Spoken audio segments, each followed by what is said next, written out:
Lideramos el camino de la opinión pública y buscamos que la cultura del debate alcance consensos y soluciones a los problemas de nuestro país.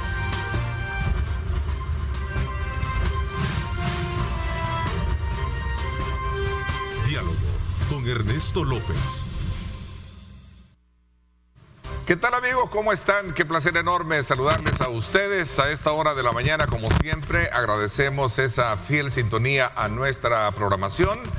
Comienza desde muy tempranas horas de la mañana con William Aguilar y todo el equipo periodístico que está muy atento, dándole seguimiento precisamente a la llegada a territorio centroamericano del huracán Iota, que de alguna manera pues ha despertado mucha preocupación, sobre todo por la magnitud con la que se presenta en las imágenes satelitales, como las que ustedes están apreciando en estos momentos.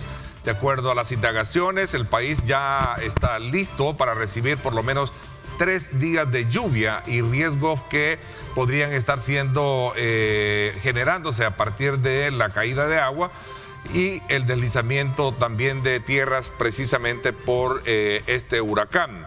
El Salvador está bajo alerta roja ante este poderoso huracán Iota, que adquirió categoría 5 en su avance por Centroamérica. El Ministerio de Educación ha suspendido actividades académicas y prueba Avanzo, que estaba programada ante esta alerta roja por el huracán Iota, ¿verdad? Iota provocará lluvias tipo temporal durante 3 días en territorio salvadoreño, con precipitaciones que, de acuerdo a las informaciones que se manejan, estaría entre 150 a 200 milímetros de lluvia. Ahí teníamos precisamente estas imágenes de los científicos del Centro Nacional de Huracanes y el avión especializado en precisamente en conocer el comportamiento de vientos y la naturaleza misma del fenómeno, como lo pueden apreciar ustedes en estas imágenes. Lo cierto es que para nadie es un secreto, esta mañana hemos amanecido ya con algunos vientos en la capital. Estas son imágenes que nos llegan precisamente desde la zona costera de Nicaragua, donde se puede apreciar la magnitud,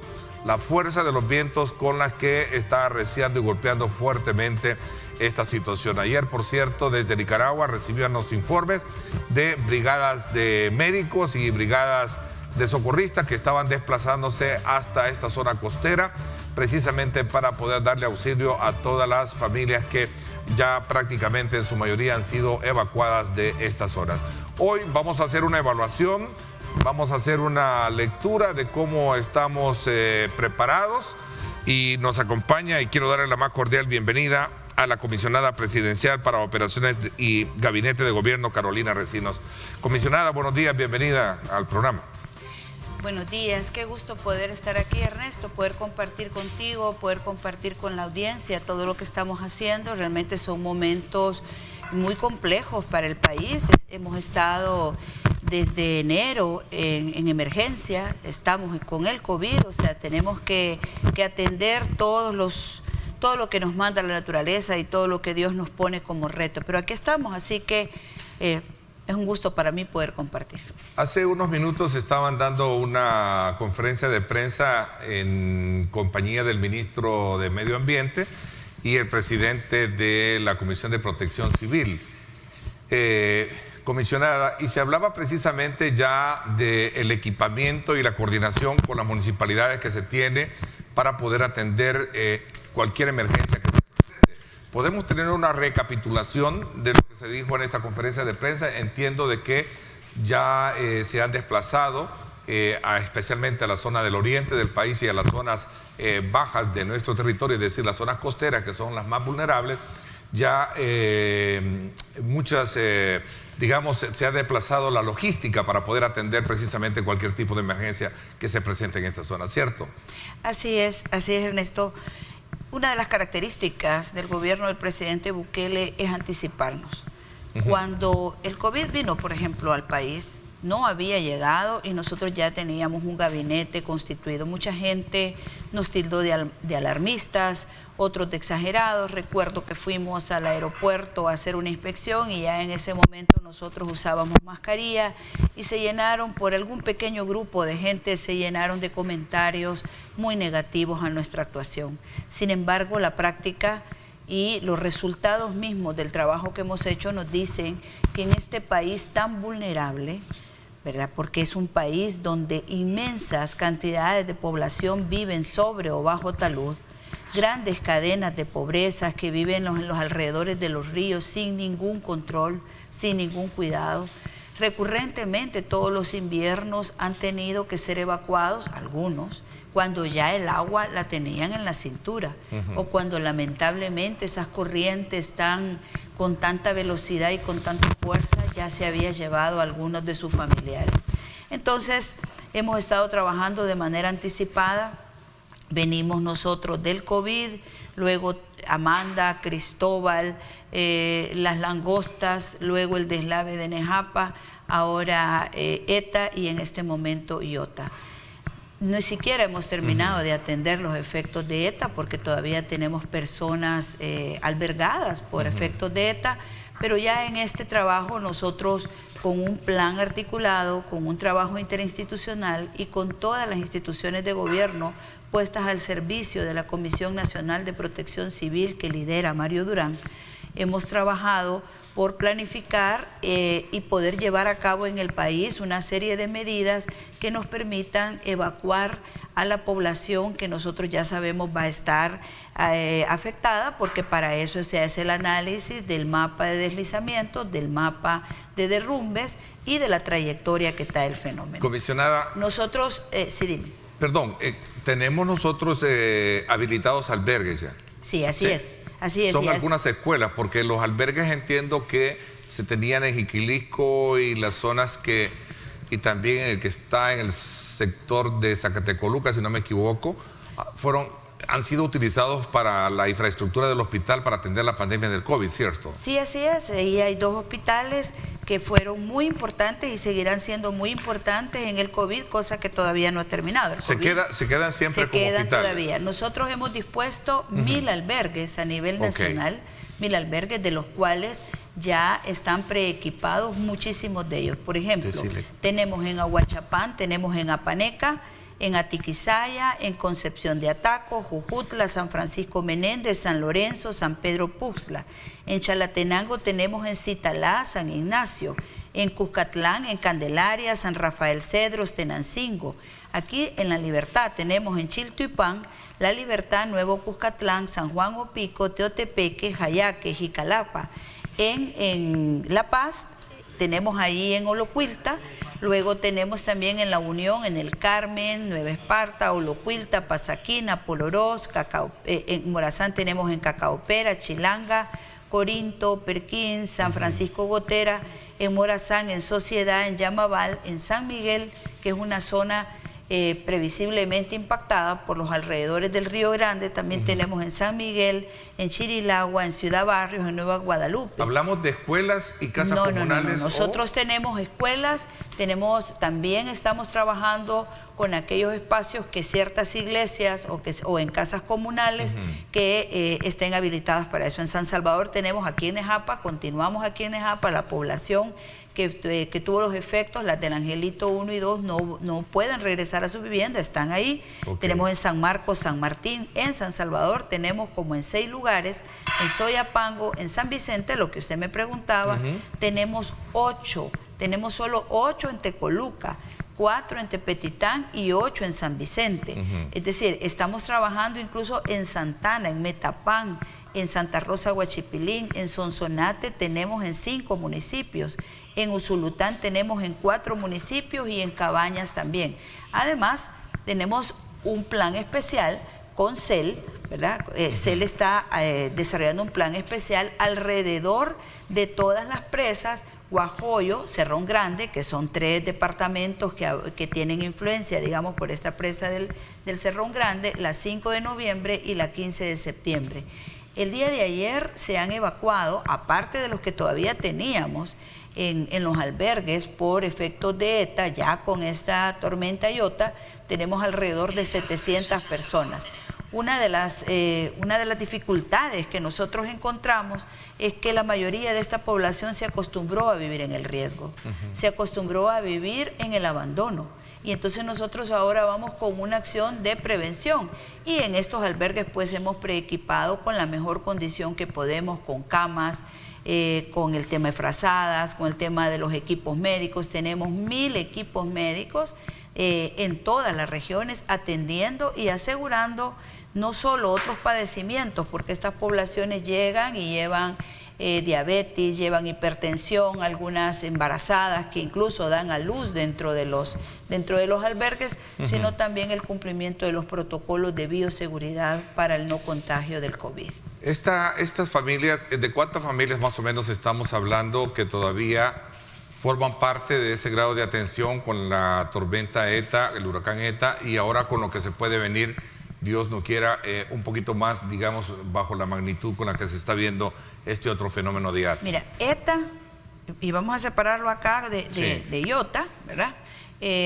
Todavía tenemos 29 albergues con personas que fueron directamente afectadas por ETA. Esto nos da un aproximado de unas 600 personas que están todavía albergadas. Esto incluye también a las personas de Nejapa, en cuyo lugar hemos establecido un puesto especial porque todavía estamos en la búsqueda. Esa búsqueda se va a suspender, decía el presidente de la Comisión de Protección Civil ahora, Mario Durán, que se va a suspender por unas horas para dedicarnos y enfocarnos en esto que estamos viviendo. Nosotros estamos al final del invierno, tenemos los suelos totalmente saturados y el mapa de deslizamientos y derrumbe está complejo. Las zonas de precipitación y de afectación están planteadas ahora con mucho más cuidado, con mucho más peligro. De ahí que nosotros entonces seguimos trabajando, seguimos desarrollando una serie de actividades con los gobernadores y con los equipos técnicos en todos los departamentos del país. Las 14 comisiones departamentales están activadas y las 262 comisiones de protección civil deberían también de estar activadas todas. Es decir, que en muchos de los municipios, especialmente en estas zonas de mayor riesgo, estamos coordinando plenamente con los consejos municipales, con los alcaldes, las alcaldesas y las comisiones municipales y cantonales o comunales de protección civil. A ver, hay un mapa de riesgo en el país que nos permita de alguna manera saber precisamente a dónde podrían impactar estos fenómenos naturales, comisionada. Sí, hay un mapa de riesgo y también el fenómeno ha sido actualizado permanentemente por Medio Ambiente. Sí. Las zonas orientales, las zonas del Bajo Lempa, la zona alta de Chalatenango, la zona de Cabañas, alguna zona de Aguachapán y la zona de La Libertad, de La Paz, y las zonas de mayor riesgo y de pobreza dentro del área metropolitana de San Salvador están dentro de las que lamentablemente pueden ser impactadas porque la lluvia que vamos a tener es mucho más concentrada. Nos explicaban los técnicos de medio ambiente que ETA tuvo una semana de lluvia. No la sentimos mucho probablemente aquí en la zona central, pero en las zonas orientales y en algunas otras zonas, las del Bajo Lempa, realmente fue de mayor intensidad. Ahora van a ser 2 o 3 días tipo temporal con muchísima lluvia y eso nos pone en riesgo en más lugares del país. Además de que tenemos un problema, y he de decirlo aquí con toda franqueza, de verdad, Ernesto, en una gran cantidad de municipios los alcaldes no están recogiendo los desechos sólidos. Y esto nos hace tapones, esto obstruye completamente los desagües y otros la están volcando dentro del lecho de las quebradas. Entonces incrementa mucho más el riesgo de la población, por lo que yo también le pido a los alcaldes y a los equipos de saneamiento ambiental de las alcaldías que hagan su trabajo. Nosotros estamos en emergencia, este país vulnerable no soporta las amenazas naturales a las que está siendo sometido constantemente. Por lo tanto, necesitamos hacer un trabajo de equipo y que cada uno cumpla su parte, porque nosotros estamos a nivel nacional, pero sobre todo en el área metropolitana de San Salvador y en San Salvador capital encontramos esa falta de trabajo y de recolección de los desechos. Comisionada, actualizando la información, ¿estaríamos nosotros recibiendo lluvias ya en horas de la tarde o noche? Sí. Porque los vientos ya se siente la presencia. Eso es lo que nos pronostica en este momento Medio Ambiente y creo que los pronósticos que se han estado dando, ¿verdad? Los que se han estado anunciando, lamentablemente, se han ido aplicando, han sido siendo realidad. Así que hay que tomar las medidas, también con las personas adultas de la casa por el tema de las temperaturas, el tema de los vientos, con los niños. Las enfermedades virales en este momento pueden ser también un escenario de mayor propagación del COVID. Así que creo que todos los salvadoreños, todas las salvadoreñas estamos siendo sometidos a estas pruebas constantemente. Creo que también hay que hacer una reflexión sobre nuestros valores, sobre qué es lo que estamos haciendo y como familia también tomar todas aquellas precauciones que nos permitan salir adelante. Nosotros por nuestra parte, el presidente nos ha dado el mandato que todos nos activemos, todos estamos trabajando.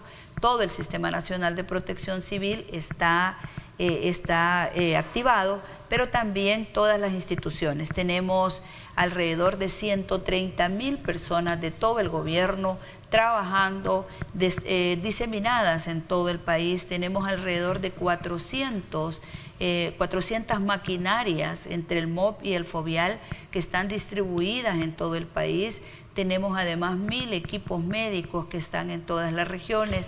Tenemos alrededor de más de 400 camiones de volteo de 8 toneladas. Es decir, el gobierno está trabajando y concentrado en salvaguardarle la vida a la población. Ok, voy a regresar un poco a las imágenes que estábamos teniendo de Sun Air, que nos da una direccionalidad de cómo viene el desplazamiento del huracán Iota, y es importante que lo veamos desde esta perspectiva. Ahí ustedes pueden apreciar, de acuerdo a la imagen creada, que en el país, el área verde, estamos hablando de un ingreso de el día de hoy por la tarde o noche, que estaríamos ya prácticamente teniéndola a lo mejor como un sistema ya de tormenta tropical, o no sé si un sistema.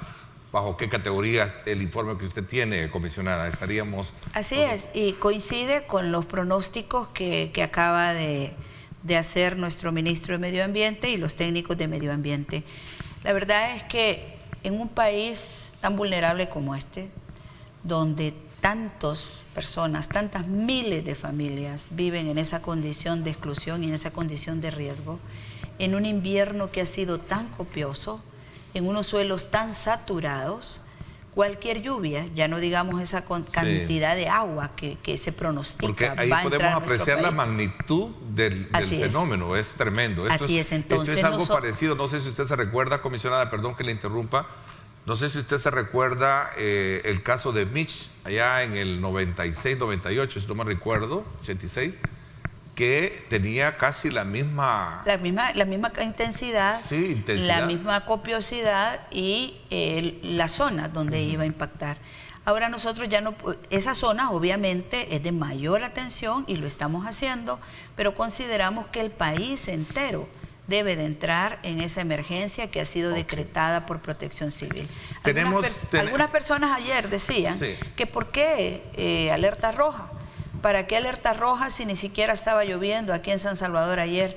Y es porque realmente lo que existía antes es que llovía, la gente comenzaba a correr y entonces los empezaban a evacuar. Nosotros trabajamos por anticipado, tenemos suficientes instrumentos técnicos, está el centro de huracanes, está todo lo que nos está diciendo que el país va a ser afectado, que la lluvia va a ser intensa y que los efectos de esa cantidad de agua van a tener en problemas a miles de familias, y eso es lo que estamos haciendo nosotros.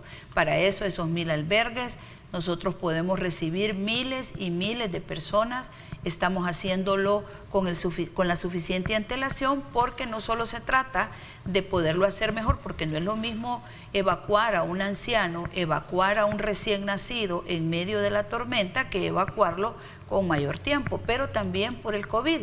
Si nosotros no evacuamos antes, es mucho más difícil poder cumplir con los protocolos de bioseguridad, con el distanciamiento, con la mascarilla, poderlos colocar sin romper el clúster familiar, que es lo que hemos estado tratando de hacer en cada uno de los albergues. Así que pedimos la colaboración, porque cuando los equipos de protección civil van, visita casa por casa, van con las comisiones a pedir que se evacúen, las familias tienen que acceder, porque nuestro propósito es salvaguardarle la vida.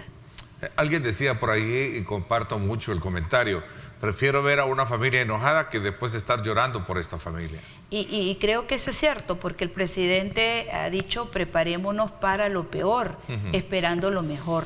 ¿Esta alerta roja era necesaria entonces? Es necesaria. Es necesaria porque se están viendo ahí las imágenes de la trayectoria, de la cantidad de agua que esto trae al país en un suelo saturado. Aquí estamos, ni siquiera hemos terminado la anterior emergencia, por lo tanto estamos obligados, población y gobierno, a sintonizarnos en una misma acción, y es prevenir. La prevención es lo único que puede evitarnos saldos de muerte. Nosotros no queremos otra situación como la de Nejapa. Nosotros no queremos, por ejemplo, que otra persona, por desacatar las disposiciones del Ministerio de Agricultura, donde ahorita además ya está suspendida la pesca, entre a hacer algunas labores y muera. Ya incluso el presidente ha generado un subsidio para los pescadores, y entiendo que va a considerar realmente lo que está sucediendo en esta semana y hacer una evaluación económica para poder apoyar a la población. El día de ayer ya nosotros llevamos alimentos a las islas de La Unión, La Paz, San Vicente, Usulután.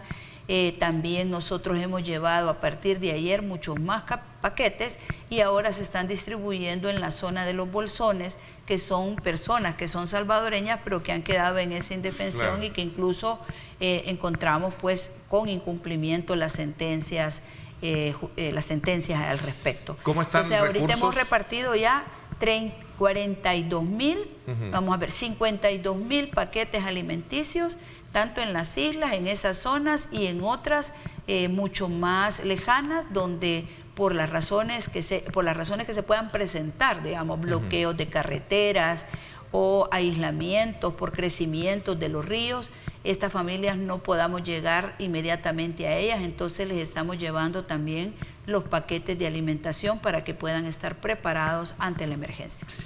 Comisionada, el tema de recursos económicos, ¿los hace estar solventes en este momento, o se van a buscar mecanismos de apoyo y de aprobación como ha venido haciéndose en la Asamblea Legislativa?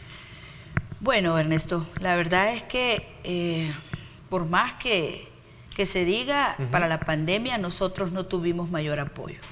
Nosotros fuimos a gestionar recursos, y en su inmensa mayoría los trajimos a una tasa y a un plazo favorable, pero esos recursos no han sido integrados, no han sido incorporados al presupuesto general. Los únicos recursos que ellos aprobaron de todo el paquete, que fueron 600, solamente 300 millones ingresaron a las arcas del gobierno. Y recuerden que solo la entrega de los $300 de subsidio a las familias directamente afectadas por el COVID es mucho mayor que esa cantidad que ingresó. En este momento no se nos ha aprobado FOPROMID, que es una ley que fue creada precisamente a la consideración de que este país es vulnerable y que está en constantes emergencias, y que el gobierno entonces necesita contar con recursos inmediatos para poderlos atender.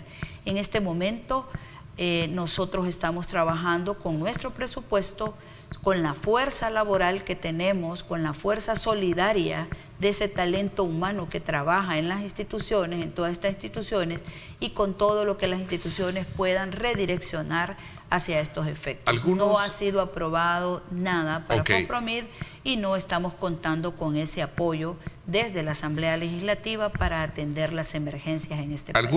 Escuchaba ayer algunos comentarios de algunos alcaldes decir de que el gobierno debería de facilitar parte del dinero del FODES para poder enfrentar las consecuencias que trae esta tormenta, este nuevo huracán. ¿Cuál es la postura que hay con relación a este tema? Porque sigue siendo el estire y coge. Voy a hacer una pausa comercial para que nos extendamos un poco para comentarlo después de esta pausa. Vámonos entonces al corte y regresamos desde luego bajo la observancia que tenemos de este fenómeno natural que, de acuerdo a las autoridades, estaría ingresando al país ya en horas de la tarde con lluvias, noche, y esto pues de alguna manera pues trae consigo la necesidad de estar atentos al auxilio, a las recomendaciones que las autoridades de protección civil están haciendo de poder evacuar aquellas zonas donde representan peligros.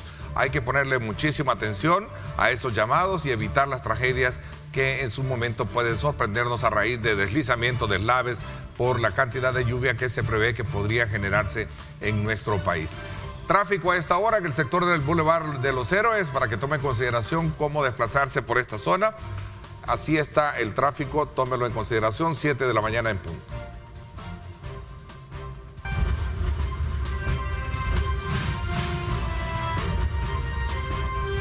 Diálogo con Ernesto López.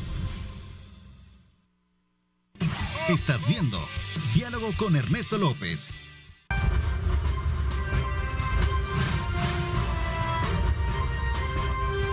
Diálogo con Ernesto López.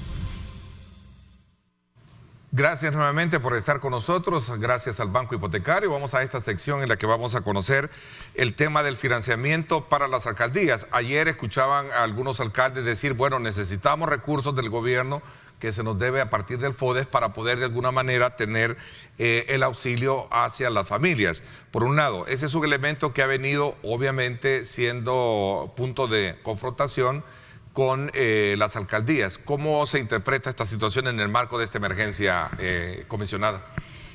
Mire, yo creo que el FODES es un tema totalmente ya deliberado. Lo primero que yo debo decir es que el FODES y el recurso del FODES no está en Hacienda. El recurso del FODES está en la Asamblea Legislativa porque está retenido una cantidad de préstamos y una cantidad de recursos que se ingresan al gobierno, que se ingresan al Ejecutivo. Nosotros vamos a poder entonces liberar y oxigenar esa caja fiscal que ha sido afectada por la pandemia, igual que todos los países del mundo. Este país tuvo cierres y por lo tanto esa economía se cerró, no circulaba y no hubo pago de tributos. Es más, hicimos una serie de medidas paliativas para las empresas, para el pago de la renta, para el pago a cuenta, y una serie de acciones para evitar que toda la economía se viniera abajo. Entonces, el presupuesto es uno solo y el FODES entra al Fondo General de la Nación. Entonces, ¿qué quiere decir? Que hay que priorizar y la misma ley le establece al ministro de Hacienda que debe de hacer una priorización del gasto. Y ha tenido que pagar las medicinas, ha tenido que pagar toda esa atención a la población que además ha sido ya reconocida reiteradamente mundialmente, la forma en que nosotros hemos trabajado el COVID y la manera en que lo hemos tratado de contener y de proteger a nuestra población. En el caso del FODES, pues creo que los alcaldes y las alcaldesas que además han sido electos, muchos de ellos por las mismas banderas de los diputados que se encuentran en la Asamblea Legislativa, debe de tenerse entonces una discusión mucho más sana, mucho menos electoral, diría yo, para que estos recursos sean integrados al presupuesto del gobierno. Por otra parte, a los alcaldes se les ha entregado recursos. Se les ha entregado recursos del primer crédito del Fondo Monetario Internacional, fueron 116 millones entregados a las alcaldías.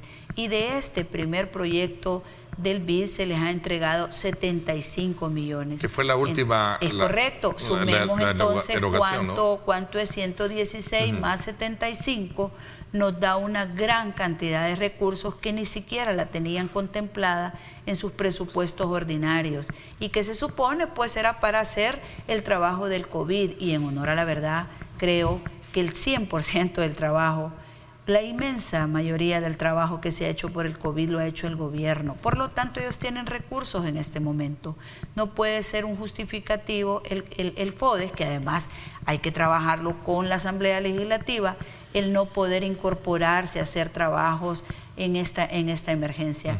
Tienen recursos y deben de implementarlos y deben de ejecutarlos a favor de la gente. ¿Hay alguna coordinación específicamente más allá de este tema con la Asamblea Legislativa o sigue siendo, digamos, este punto de encontronazos a raíz de toda la situación que se ha generado esta semana pasada? Lo que pasa es que lamentablemente, esta situación tan dura, tan cruel, diría yo, como ha sido el COVID, más todas las emergencias que ya se las enumeré, pues, ¿verdad? Amanda, Cristóbal, claro. Las langostas, luego el deslave, luego ETA, ahora Iota. Es decir, hemos estado sometidos a las inclemencias, pero sobre todo puestos en una agenda electoral.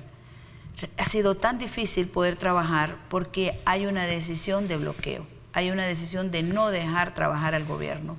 Hay una decisión de anticiparse y de juzgar preliminarmente cuando en situaciones menos graves como esta, los gobiernos anteriores no trabajaron en favor de la gente. Y pongo, por ejemplo, el Zika y el chikungunya. Cuando se fue a las casas de la población a entregar kit con las medicinas, cuando se tuvo toda la logística y todo el bienestar que se ha logrado, que se ha procurado darle a la población. No lo hicieron. Entonces, nosotros no queremos estar enfrentados, pero sí tenemos una decisión antes de estar discutiendo y de sumarnos a un status quo que lo único que hace es estar peleando en la asamblea, pero tomando whisky en los hoteles. Nosotros sí lo que tenemos claro es el mandato del presidente y es poner a la gente en prioridad y trabajar para la gente. No venimos al gobierno a ser amigos, tampoco enemigos, pero sí venimos a trabajar porque encontramos demasiados retrasos en salud, demasiados abandonos en educación, demasiada violencia, demasiadas madres, demasiadas familias llorando a sus hijos. Y nos hemos dedicado a trabajar a ello. Aprovecho para ver un poco más allá del tema de lo que hemos estado abordando del huracán, un poco el quehacer de la actividad política, especialmente con lo que se ha generado la semana pasada, con los allanamientos y toda la parte que obviamente ha estado desarrollando la Fiscalía, motivada por informes, según ellos, que sí les ha proporcionado, comisionada. Bueno, miren, yo creo que lo primero que hay que decir es que la Fiscalía no solo tiene la obligación, sino que tiene la facultad de investigar. Y creo que eso hay que dejarlo claro, porque nadie en el gobierno, y mucho menos el presidente, está opuesto que ante cualquier indicio la Fiscalía desarrolle su labor. Pero debe desarrollarla para todos, porque la aplicación de esa norma y de esa acción penal debe de ser igualitaria. No puede realmente en esa etapa de investigación por indicios desplegar grandes shows, porque no pueden llegar 80, por ejemplo, investigadores al Ministerio de Salud armados cuando están en esa etapa de investigación. Para eso debe de existir realmente equilibrio, porque hay casos mucho más graves, hay casos sonados que se están dejando pasar o que se tratan con una suavidad, bueno, evidente. Sin embargo, de manera anticipada, prioriza casos que todavía no están bien estructurados y deja otros que son mucho más lesivos y que ya están mucho más avanzados sin eso. Hay que dejar que la institucionalidad funcione, hay que dejar que funcione. Realmente aquí nadie se está oponiendo a que cualquier persona, cualquier hecho que llame la atención sea investigado, pero la Fiscalía tampoco puede actuar por noticias, tampoco puede actuar por comentarios en algunos blogs y la verdad es que mucho de eso se está basando. Hay que ubicarnos en lo que fue la emergencia. Hay que ubicarnos en lo que sucedió en el mundo, en cómo la OMS y la OPS aquí en este país en marzo presionó para la adquisición de insumos, porque en este país ningún laboratorio producía insumos. Hasta la semana pasada un laboratorio nacional ha anunciado que ha empezado a desarrollar la línea de insumos médicos. No habían en el país, el mundo entero se competía entre sí para que llegaran a su territorio esos insumos. Además hubieron llamados por escrito de la OPS, hubieron llamados por escrito de la OMS que había que adquirir porque nos íbamos a quedar sin ellos. Cuando nosotros llegamos había nada más 600 trajes y eran para el ébola, ni siquiera eran para esto. Y solo déjame decirte, ¿cuántos usaba cada médico? ¿Cuántos se tenían? Y en ese momento donde también se desconocía muchísimo del COVID y los protocolos se comenzaban a implementar. Así que todo lo que está investigando la Fiscalía, yo estoy segura que va a tener su desarrollo y que va a tener el acceso a la documentación y que va a poder ver todos los procesos que le llaman la atención, porque en este momento inicia, ni siquiera han terminado todas las auditorías de la Corte de Cuentas. Hay que dejar que la institucionalidad funcione. Nosotros no podemos abocarnos realmente a no dejar que también nuestros ministros trabajen y que nuestros ministros tengan la certeza de que se han entregado a este trabajo. No puede hacerse un show mediático. ¿Está detrás de todo esto, comisionada? ¿Cómo dice? ¿CICIES está detrás de toda esta investigación también? Mire, la verdad es que aquí están muchísimas instituciones. Hace un momento le decía que la Corte de Cuentas, por ejemplo, tampoco ha terminado sus auditorías. Nosotros tenemos un Estado de Derecho y ese Estado de Derecho debe de cumplirse.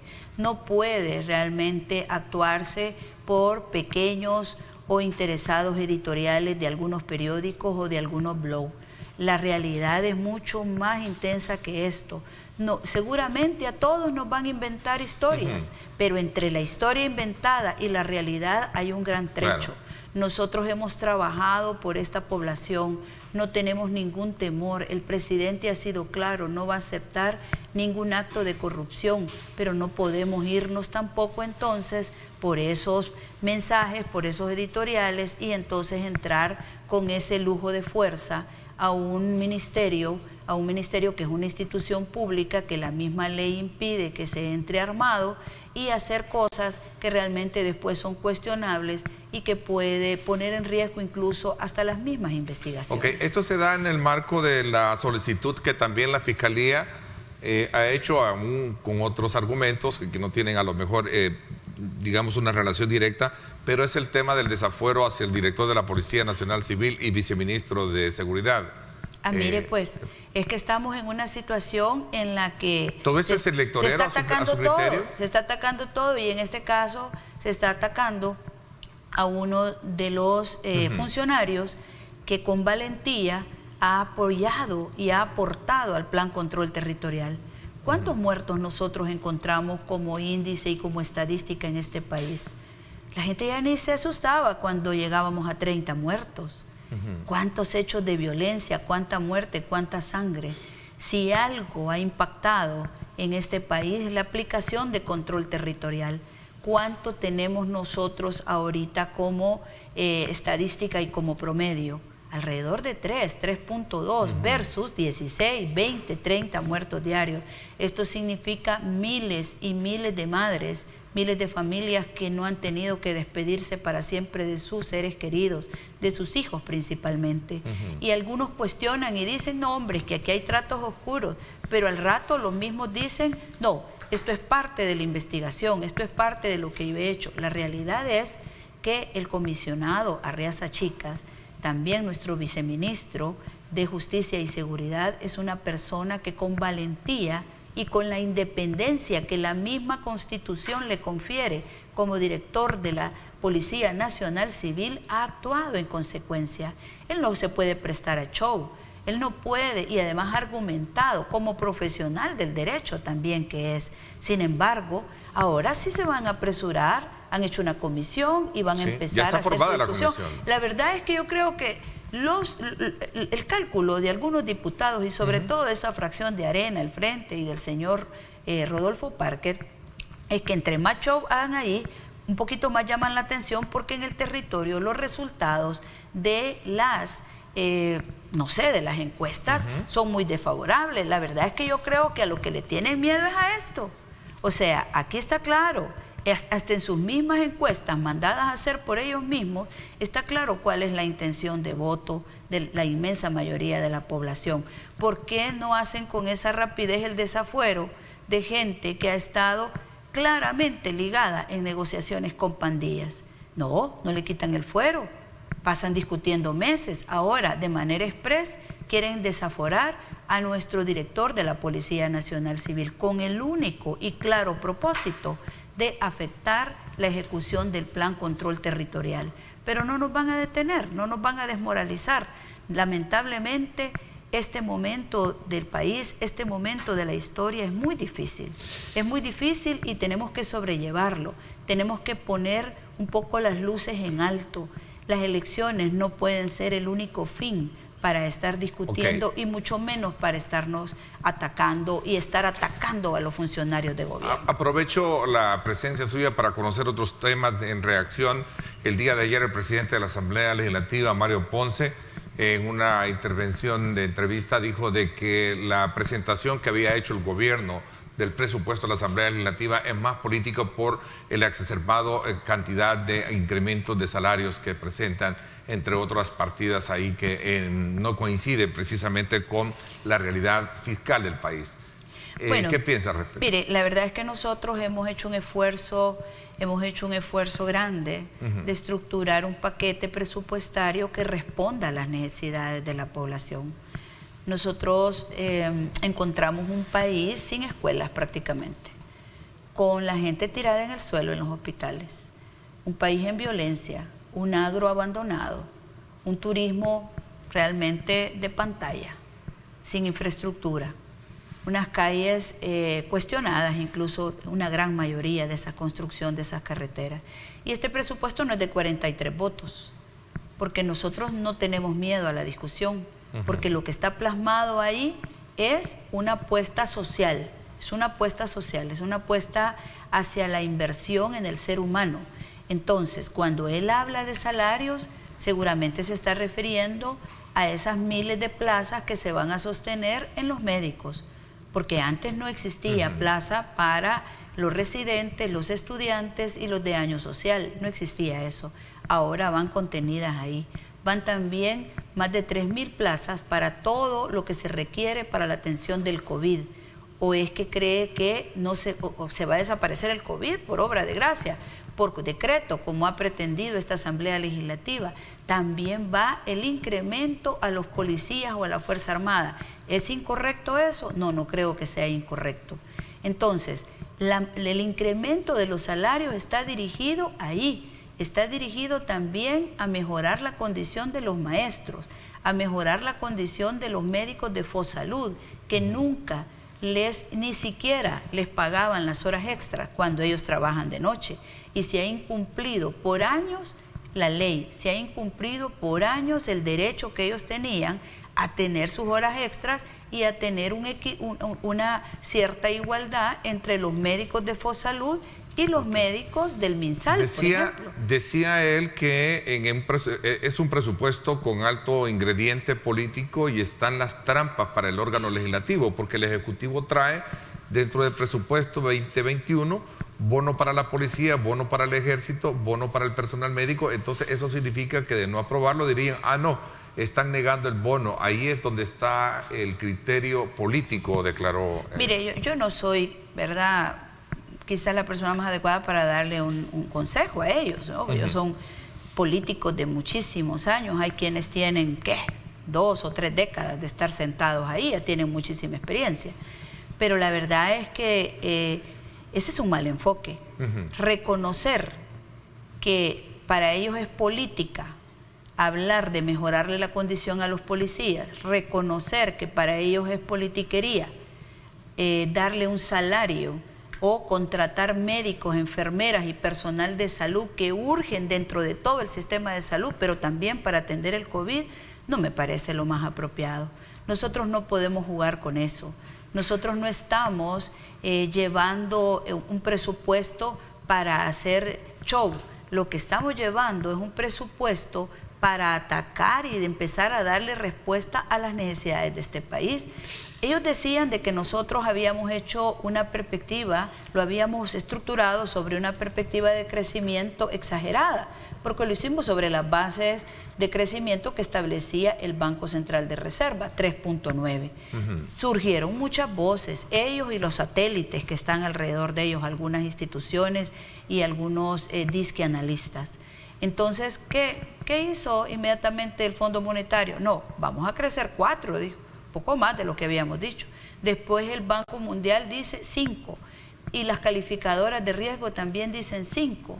Y están viendo nuestro presupuesto y están viendo lo que estamos haciendo de julio, agosto, septiembre, que es un sostenido crecimiento de la remesa, una recuperación sostenida de los empleos perdidos en la pandemia y además un crecimiento de la industria, un crecimiento del comercio, un crecimiento de la construcción. Entonces nosotros, nuestro crecimiento y nuestro presupuesto está claramente trabajado y nos lo avalan los organismos, pero además vamos a hacer un combate efectivo a la evasión. Nuestros ingresos también van a estar valientemente respaldados por ese combate que está haciendo nuestro ministro de Hacienda, porque no vamos a seguir consintiendo la evasión ni la fuga de capitales. Aquí vamos a trabajar en serio y creo que lo que esperamos de los diputados es que aprueben ese presupuesto. Nosotros no se los hemos llevado como un reto, se los hemos llevado como una necesidad, algo que ellos nunca hicieron y que ahora tienen la oportunidad histórica de aprobar. Comisionada, le agradezco mucho, el tiempo se nos fue, quiero agradecerle el que me haya permitido, sé que con usted siempre abordamos la parte macropolítica del país y no nos alcanzó el tiempo para hablar de otros temas importantes, la relación de gobierno desde su perspectiva, gobierno y el nuevo presidente electo en los Estados Unidos, entre otros temas que teníamos ahí pendientes, pero más adelante sin duda alguna lo vamos a tener y por supuesto vamos a estar muy atentos a todo el trabajo que desarrollen de coordinación para poder atender la emergencia del huracán Iota, que pues prácticamente es una prioridad hoy en día para las autoridades. Así que muchísimas gracias por habernos acompañado. Gracias Ernesto, para mí siempre es un gusto poder compartir con usted, poder compartir con la audiencia. Le pido a la población que se informe a través de las páginas oficiales del Ministerio de Medio Ambiente, de las páginas oficiales del gobierno, que acate las disposiciones y que le pidamos a Dios para salir pronto de esto y enrumbar este país hacia el crecimiento y hacia la generación de oportunidades para todos. Muchísimas gracias, comisionada. Y vamos a una pausa comercial. Cuando regresemos, vamos a conversar con Juan Marcos Álvarez. Él es un empresario ambientalista, ¿verdad? Y vamos a hablar acerca de precisamente cómo restaurar nuestra cuenca desde la parte de la prioridad de una agenda de país y especialmente examinar todos estos fenómenos de cambio climático. Así es que no se lo pierda en cuestión de segundos. Nos vamos a la pausa y regresamos.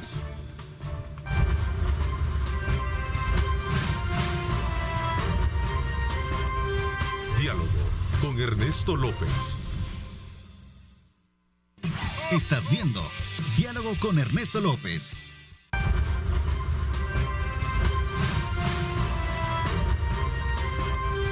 Diálogo con Ernesto López. Bueno, gracias nuevamente por estar con nosotros. Vamos a regresar a la imagen satelital para colocar de ustedes en primera instancia cuál es el comportamiento que está experimentándose, vista esta imagen satelital, desde luego, de ya el huracán Iota, que está fuertemente impactando la zona de Nicaragua, como lo podemos apreciar en estas imágenes. La trayectoria que trae para los especialistas es que estaría llegando al país, desde luego, en una condición que entiendo no sería de huracán, primero Dios, pero que sí, de alguna manera, pues los vientos que están experimentándose en esta zona son, como ustedes pueden apreciar, bastante fuertes. Así es que preparémonos para recibir agua a partir de las, creo que horas de la tarde, noche, según lo anunciaron autoridades de medio ambiente. Así es que hay que estar preparados para poder de alguna manera evitar tragedias. Y en concordancia de esta situación de clima y sobre todo de la sorpresa que tenemos. Son alrededor, entiendo, ya de 13 fenómenos los que con el cual se representa este huracán, el que estaría de alguna manera siendo más, digamos, amenazante para la región centroamericana. Y sobre todo veamos la vulnerabilidad desde una perspectiva como la va a describir nuestro segundo invitado de hoy, Juan Marcos Álvarez, especialista en sostenibilidad ambiental y también candidato a diputado por el Partido Demócrata Cristiano. Gracias por acompañarnos, Juan Marcos. A ti muchas gracias, Ernesto. Qué gusto estar aquí después de varios años ya de no estarlo. Así es, buenísimo, qué bueno, gracias. Qué bueno tenerlo ahora en el sentido de dos áreas. La primera es para poder conocer desde el ángulo de la experiencia que usted tiene sobre este impacto de los fenómenos naturales en nuestro país y cómo países como nuestro, la región, está preparada para poder enfrentar esta situación. Me imagino que examina y tiene su propio diagnóstico de cómo vamos a tener que enfrentar esta amenaza del huracán Iota, que ahora es de alguna manera un poquito más directamente afectivo, ¿no? Es correcto. Primero tenemos que entender, Ernesto, que la vulnerabilidad de país radica primero en la degradación del territorio acumulada a través de los años. O sea, tenemos suelos ya en proceso de certificación, tenemos pequeños relictos de bosque natural mal conservados, tenemos un parque cafetalero que en un momento representó el 10% del territorio y que los granos básicos como las milpas se van comiendo ese café de Bajío. De 200.000 manzanas que teníamos, por ejemplo, de café en el 2010, ahora tenemos 150.000. ¿Qué ha pasado con esas 50.000 manzanas? La mayoría, me atrevo a decir, tienen milpa.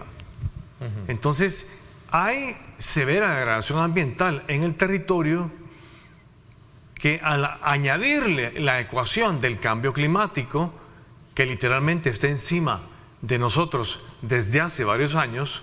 Ahora, este año ha sido un año muy particular, es un año de la niña y no del niño, porque los años del niño representan sequía muchas veces severa y vienen de esos años y pronto.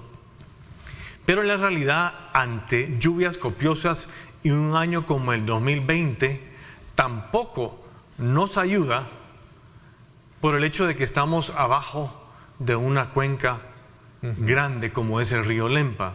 Si uno compara el tamaño del territorio, el equivalente al 60% de El Salvador está, en términos de cuenca hidrográfica, en la cuenca del río Paz del lado de Guatemala, la cuenca del río Lempa del lado de Guatemala y Honduras, y la cuenca del río Huascorán del lado de Honduras. Entonces, realmente dependemos mucho de lo que esos países y sus poblaciones hagan en esas tierras. Si esas tierras están degradadas, añadirle de nuevo el impacto del cambio climático, como lo que hemos visto este año con Amanda Cristóbal. ETA en menor cuantía, gracias a Dios no nos afectó, pero ahora Iota, verdaderamente estamos en una situación en donde nuestra población va a sufrir como en pocos años. ¿Qué pasa con el cambio climático, Ernesto? Si el cambio climático se empezó a contabilizar con la era preindustrial, el calentamiento global, más bien, se empezó a contabilizar en la era preindustrial, digamos de 1751 para acá, cuando se empezó a quemar carbón por la humanidad. Entonces se empezó a generar gases de efecto invernadero. Eso ha provocado a la fecha un aumento de 1.1 grados a nivel mundial, de aumento promedio de la temperatura. Si ese 1.1 grados de aumento que estamos viviendo en este momento está provocando lo que ya estamos viviendo acá en la región y en el resto del planeta como derretimiento de polos y Groenlandia, incendios en California y Oregon, y no digamos Australia, un pequeño aumento a 1.5 grados o 2 grados centígrados, como se está proyectando ahorita al 2050, si no cambiamos nuestro modelo de negocio muy dependiente de combustibles fósiles, entonces vamos a ver cada vez más intensidad en estos fenómenos climáticos. Es grave la cosa. Es interesante, digamos, para poder comprender lo que está pasando hoy en día, digamos, estudiar digamos, tener ese diagnóstico como lo plantea Juan Marcos. El caso el caso de estos fenómenos, porque son, de acuerdo a las estadísticas, son 9 tormentas, decía, las que han estado de alguna manera formándose últimamente cerca de Centroamérica, 9. Y en el caso del huracán Yatak es la número 13, ¿verdad? Que es la tormenta con este nombre de temporada, que en algún momento representa una gran amenaza. La pregunta, y a donde quiero llegar con esto, es ¿qué es lo que verdaderamente nos va digamos, a salvar de esta situación del efecto per se que pueda llegar a generarse con esta cantidad de agua que recibamos? Porque el país está, de acuerdo a los estudios que se han mostrado, altamente vulnerable a este tipo de situaciones. Un pequeño temporal y hay deslizamiento, hay tragedia, etcétera, etcétera. ¿Cómo prepararnos o estamos preparados para enfrentar esta situación? Realmente no estamos preparados en este momento. Ya vamos a hablar un poco de la Ley de Protección Civil, Prevención y Mitigación de Desastres, que está totalmente desactualizada porque data del 2005 y ni siquiera incluye el elemento de riesgo climático. Ese es parte de lo que me va a tocar hacer con extrema urgencia, media vez, si Dios me da la oportunidad de llegar a la Asamblea, pero ya vamos a hablar de eso. No estamos preparados porque al final el deterioro del territorio no permite la captación del agua de forma adecuada. Entonces hay escorrentías demasiado severas que no las puede retener la vegetación porque es inexistente. Entonces al final las poblaciones que siempre van a sufrir ante lluvias como esta, provocadas por huracanes o por tormentas más leves como Amanda Cristóbal, van a ser las poblaciones de las zonas costeras. Entonces, no solo tenemos que pensar, bueno, número uno, pensemos en salvar vidas. Necesitamos que esta ley, que hay que revisarla, incluya un verdadero sistema de alerta temprana. Eso significa mayor comunicación entre gobernación, Ministerio del Ambiente, las gobernaciones, las alcaldías y también a nivel de ADESCOS. Y comunicación con innovación, es decir, vía el teléfono. Al final, un sistema de alerta temprana lo que busca es salvar vidas. Hoy por hoy no tenemos un sistema de alerta temprana. Tampoco tenemos una comunicación, en mi opinión, como se debería tener entre el Ministerio del Ambiente, que maneja la información climática, y Gobernación, que dirige Protección Civil. O sea, debería de haber, digamos, una coordinación mucho más efectiva para poder, digamos, hilvanar todas estas piezas que son importantes. Cualquiera puede decir, bueno, una ley, ¿para qué me sirve la ley si lo que hay que hacer es actuar inmediatamente? Pero una ley es indispensable para poder actuar entre un fenómeno como lo que se está presentando, ¿cierto? Totalmente, pero la ley es obsoleta y quiero entrar un poquito. La ley es obsoleta. Vamos a hablar de eso, voy a hacer una pausa y regreso para que nos quedemos ampliando un poquito sobre ese tema. Voy a la pausa, gracias por estar con nosotros. Envíenos sus comentarios, sus preguntas. Acuérdense que es importante mantenerse muy atentos a lo que las autoridades están haciendo de protección civil para evitar tragedias a raíz de la llegada de lluvias que van a estar ya en horas de la tarde, noche sobre nuestro territorio. Vamos a la pausa.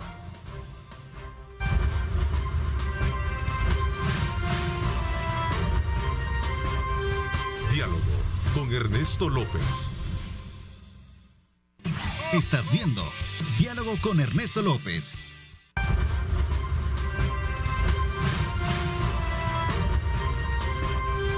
Diálogo con Ernesto López. Bueno, gracias nuevamente por estar con nosotros. Agradecemos de ustedes la fiel sintonía de nuestro programa. Seguimos conversando en esta segunda parte con Juan Marcos Álvarez, el especialista en temas de sostenibilidad ambiental y candidato a diputado por el Partido Demócrata Cristiano.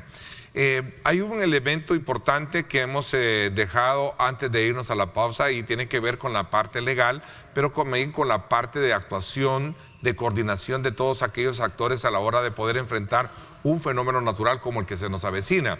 El país, reconocemos que es altamente vulnerable, hay una situación de riesgo que es muy latente, especialmente en la zona costera del país, pero basado en esa realidad muy específica y teniendo una visión política como la que usted dice, que si Dios le permite, obviamente llegar a la Asamblea Legislativa, lo primero es que hay que ir a actualizar situaciones que tienen que ver precisamente para poder tener las herramientas necesarias y trabajar para enfrentar lo que sería el cambio climático y las consecuencias que está dejando a su paso, como son el caso de esta tormenta, ¿cierto?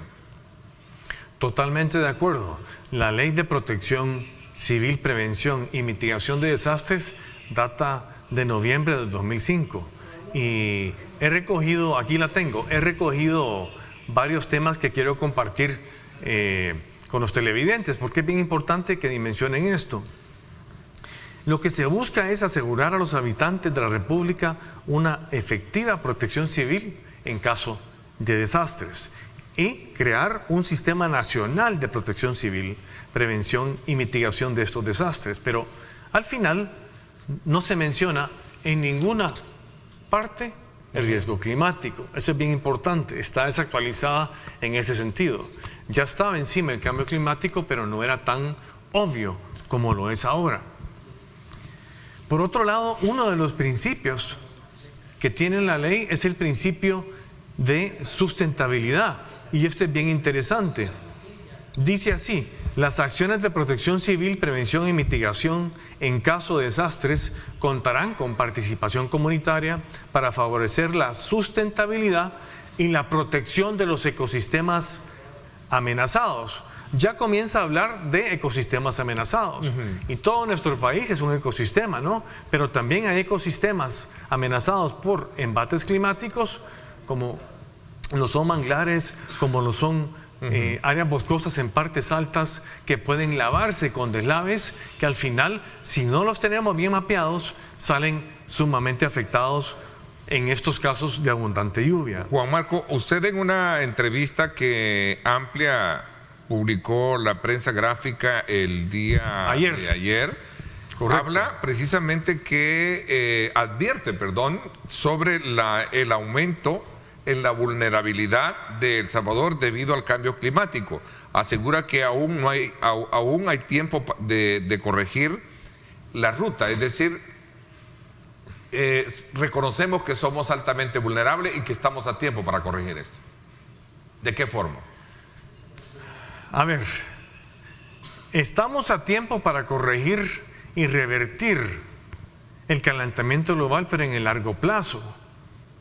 Porque la acumulación de gases, como explicaba al principio, de 1751 a la fecha, ha causado un aumento promedio de la temperatura en 1.1 grados. Y ya estamos viviendo eso. Aunque el Acuerdo de París busque neutralizar en términos de carbono, o sea, minimizar el uso de combustibles fósiles y hacer la economía del planeta carbono neutral al 2050, esta acumulación de gases que llevamos va a provocar todavía un aumento de temperatura más allá de 1.1 grados.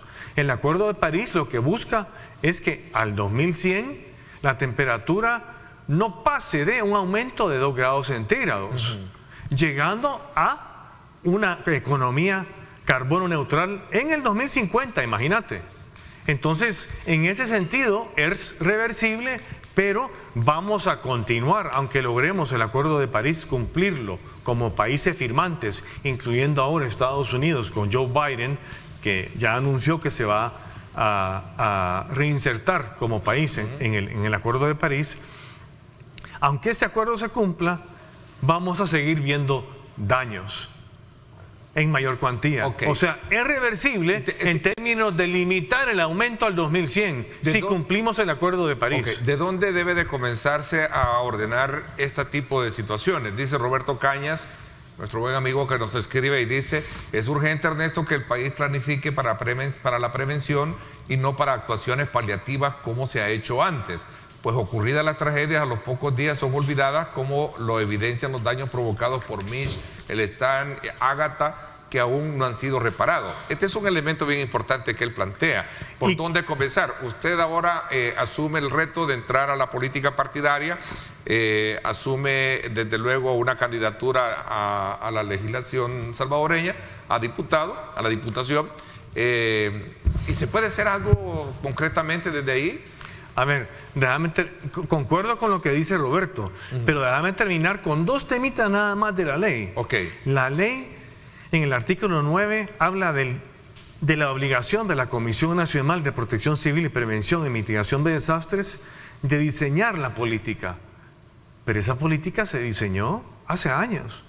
Este gobierno ha rediseñado y actualizado esa política, y más importante aún, el artículo 20 dice: el Plan Nacional de Protección Civil, Prevención y Mitigación de Desastres tiene como objetivo definir las acciones del Estado y de la sociedad civil para el manejo de riesgos, el estudio de las vulnerabilidades existentes y su mitigación, y los preparativos para la atención y recuperación en caso de desastres. No existe hoy por hoy un plan actualizado.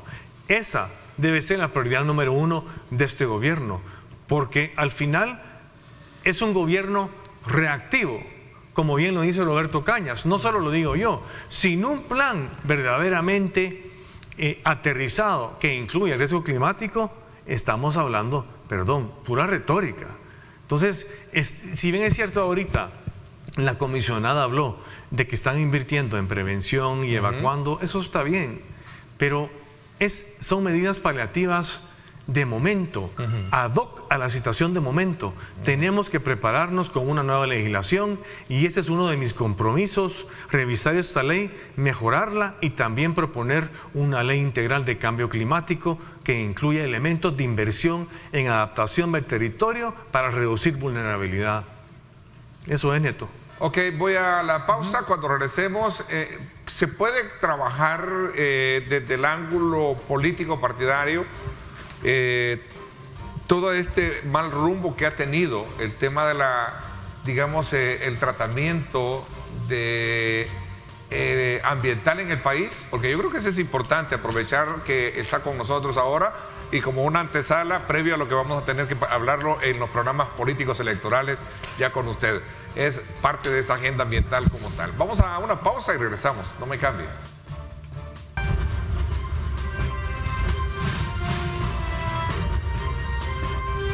Diálogo con Ernesto López. Estás viendo Diálogo con Ernesto López.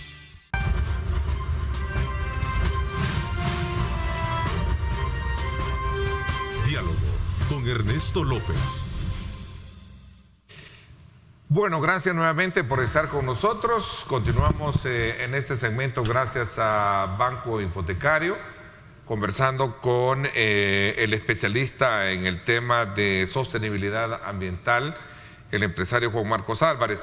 Juan Marco, y también como candidato a diputado por el PDC, es la Asamblea Legislativa donde se puede hacer mucho para poder, crear las condiciones legales para poder formular políticas públicas que vayan encaminadas a contrarrestar cualquier efecto de vulnerabilidad de un país como es el nuestro, ¿no? Y eso es parte de la que muchos han considerado es factura pendiente hasta este momento.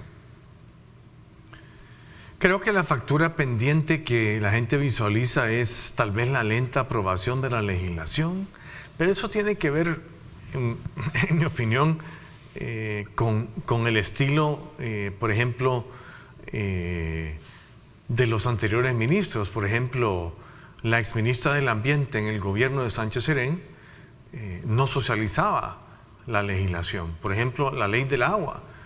Ella llegó, simplemente la preparó con sus técnicos y la presentó a la Comisión de Medio Ambiente y Cambio Climático. Apruébenla. Ahí vean cómo, pero apruébenla. Ese no es el estilo para aprobar una ley tan técnica. Mucho menos leyes técnicas como las que he estado también mencionando como una nueva ley de protección civil, prevención de desastres y mitigación y una ley integral de cambio climático. Esas tienen que socializarse prácticamente con toda la población. Al final, esto es parte de la confrontación que estamos viviendo entre los poderes del Estado. Necesitamos más armonía para sentarnos a platicar. Necesitamos definir un pacto de nación con visión colectiva. El cambio climático no importa cuánto dinero tengamos aquí en el país, nunca nos va a alcanzar el dinero para tanto desastre si no invertimos en prevención. Es más barato invertir en prevención que en estar restaurando el territorio precisamente porque no estamos listos y no contamos con un plan ni legislación apropiada. Yo veo al Partido Demócrata Cristiano como una oportunidad en comparación a otros partidos. ¿Por qué? Porque está la Fundación Konrad Adenauer detrás del partido y su brazo ejecutor, el INCEP, el Instituto Centroamericano de Estudios Políticos, que está basado en Guatemala, que no solo fomenta diálogos políticos, no solo capacita a alcaldes y a diputados aliados a la democracia cristiana internacional, pero también a otros partidos políticos, sino que también tiene experticia técnica en la materia que también yo domino para, por ejemplo, socializar legislación nueva. Esta ley del agua, en este momento, no es prudente aprobarla en un periodo preelectoral. Yo sé que diputados de la Comisión de Medio Ambiente y Cambio Climático la quieren aprobar como un legado, pero con prisa no funcionan las buenas leyes y va a quedar nuevamente como otra legislación en papel, sin poderse ejecutar. Necesitamos una buena ley del agua y hay que dedicarle el tiempo debido. Yo estoy contento de que de repente, si quedamos en la Asamblea, que hay buen chance, voy de primer diputado para la libertad por el PDC, de llegar a la Asamblea, me tocaría ratificar el derecho humano al agua y saneamiento, que es una propuesta de enmienda a la Constitución, que la veo con muy buenos ojos y que ha dado este impulso a la Comisión de Cambio Climático y Medio Ambiente para trabajar en la ley del agua, pero es un poco prematuro tratar de sacarla en este momento y peor a la carrera. Claro. Pero oportunidades para potenciar elementos técnicos con expertise internacional lo podemos hacer como PDC, y es por eso que veo yo oportunidades de hacer un poquito más de obra, consensuando leyes que al final hagan sentido y la sociedad las acepte como buenas legislaciones y que al final se pongan en práctica, porque muchas quedan en papel. Ahora, ¿qué se necesita para poder revertir la vulnerabilidad de estas zonas en el país ante este tipo de fenómenos naturales? Obviamente se requiere de una política pública, pero también se requiere de recursos como tal, ¿no? Claro. Y hablando de recursos es lo que menos tenemos hoy en día. Sí, pero hay que ser creativos con la generación de recursos, no solo a nivel nacional. Costa Rica tiene, por ejemplo, no me acuerdo, hace 5 o 6 años tenía un impuesto de salida, posiblemente haya aumentado, permanezca igual, un impuesto de salida del aeropuerto de $32, que se va directamente al Fondo de Parques Nacionales. Obviamente el turismo, los 2 millones de visitantes al año que recibe Costa Rica, pagan, imagínate, 2 millones por 32, estamos hablando de un montón de plata para ayudarle al Ministerio del Ambiente de Costa Rica a mantener su sistema de áreas protegidas, hoy por hoy muy deficiente. Y un sistema de áreas protegidas robusto que nos hace falta acá es inversión en minimizar vulnerabilidad. Y eso ya lo hemos platicado con el Ministro del Ambiente varias veces. Pero hay recursos también externos, y muchos. Está el Fondo Verde para el Clima, que es como el brazo financiero de la Convención Marco de Cambio Climático, recurso al cual deberíamos poder acceder y creo que con Naciones Unidas, que es el punto focal acá en El Salvador para el PNUD, para ese fondo, entiendo que ya hay varios ministerios que están trabajando en acceder recursos, pero hay más. El Fondo Global de Adaptación, Ernesto. Hay plata, pero hay que ser creativos y hay que ponerse las pilas, porque si no, países como Costa Rica nos quitan esa oportunidad. Veamos un poco la practicidad con que quiero señalar el caso. Hay peligro de deslizamiento en el volcán de San Vicente. Advierten un monitoreo de la Universidad de El Salvador, pero aquí también tenemos un problema con este boquerón, que ahí tenemos el caso más cercano, Nejapa, por ejemplo. ¿Qué se puede, digamos, decir de estos problemas que los tenemos frente a nuestras narices, ¿no? A ver, la misma ley que te acabo de leer, en el artículo 24, dice: hay que identificar zonas de vulnerabilidad para prevenir desastres. Y no existe ese plan, y no existe, por lo menos en este gobierno, ni en el anterior, porque me consta, un plan de identificación de vulnerabilidades de territorio. Sin eso, no podemos verdaderamente evitar que sucedan deslaves en cualquiera de las laderas que estén relativamente deforestadas o totalmente pelonas, que son las que están en mayor riesgo de desastre. Entonces, ¿qué te puedo decir? Estaba leyendo la noticia de la UES. Dice: la acumulación de lluvia en el Chichontepec se estima en más de 1.800 milímetros, una saturación del suelo similar a lo que provocó la tragedia hace 11 años, cuando un alud provocó una tragedia en Verapaz, Tepetitán y Guadalupe.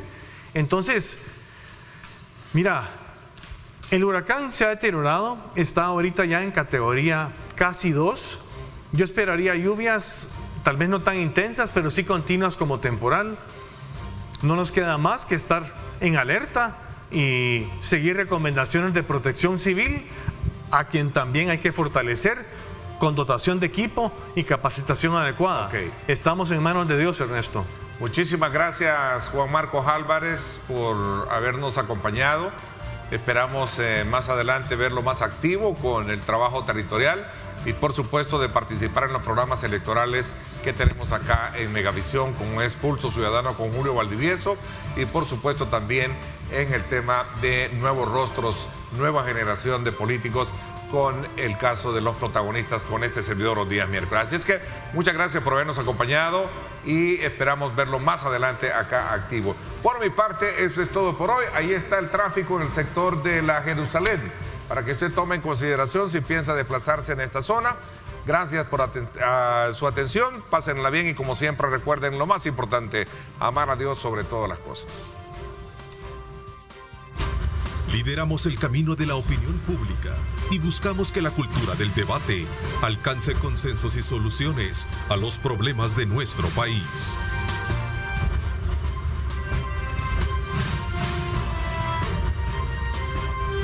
Diálogo con Ernesto López.